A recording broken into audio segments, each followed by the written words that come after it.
I'm going to say a really crazy thing right now and say, I don't think anyone should be pushing a wheelchair. I don't think anybody on this planet should be pushing a wheelchair. And I'll explain why. Because Can I just clarify for people that are listening, when you're saying push wheelchair, you mean self-propeller wheelchair?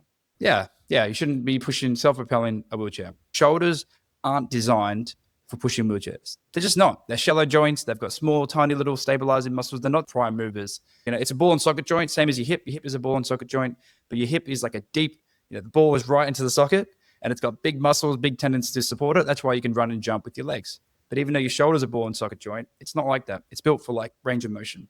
And you might argue, well, Justin, if you push more, your shoulders could, start to be more stable and they could be pushing this wheelchair. No, you can't, because it's just, you're going to wear and tear. It might be fine in your 30s, maybe your 40s, but by the time you get your 50s and 60s, you're going to wear down these shoulders so much and you're going to have shoulder injuries and you're not going to be able to transfer it by yourself and all that stuff.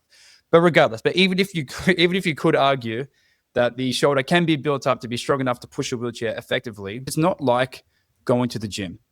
So when you say, all right, I'm going to build up, say I want to get really strong knees. I want to be able to slam dunk.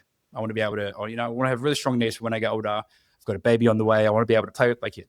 I can go to the gym and do what's called progressive overload. So I can go in and have a certain amount of sets and reps and weight, and I can progressively get higher and higher over a period of time to make sure that I grow the muscle in a nice, safe way. But when you're pushing a wheelchair, you don't get that luxury. One day you might be pushing it up a hill for X amount of meters, and the other days you might be sitting at home all day, and you might be doing throughout the day, your demand is so sporadic. There's no warm up, there's no stretching. It's just like, boom, now I need to do this.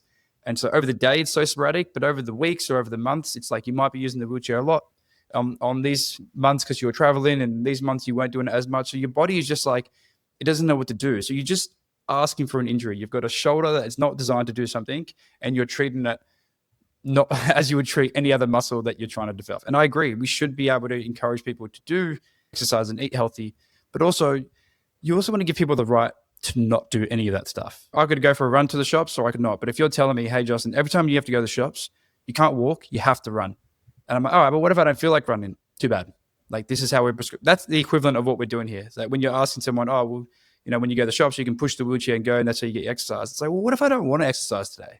What if I'm just feeling sick, or I'm a bit depressed, or I'm just like, I go in and out of exercise all the time. Like, but if I had to run everywhere I go, I don't want to push it now, but it almost becomes like a human right thing that people should have the autonomy to decide when and how they should exercise. And it shouldn't be something that you're actively prescribing so they get more calorie burn throughout the day.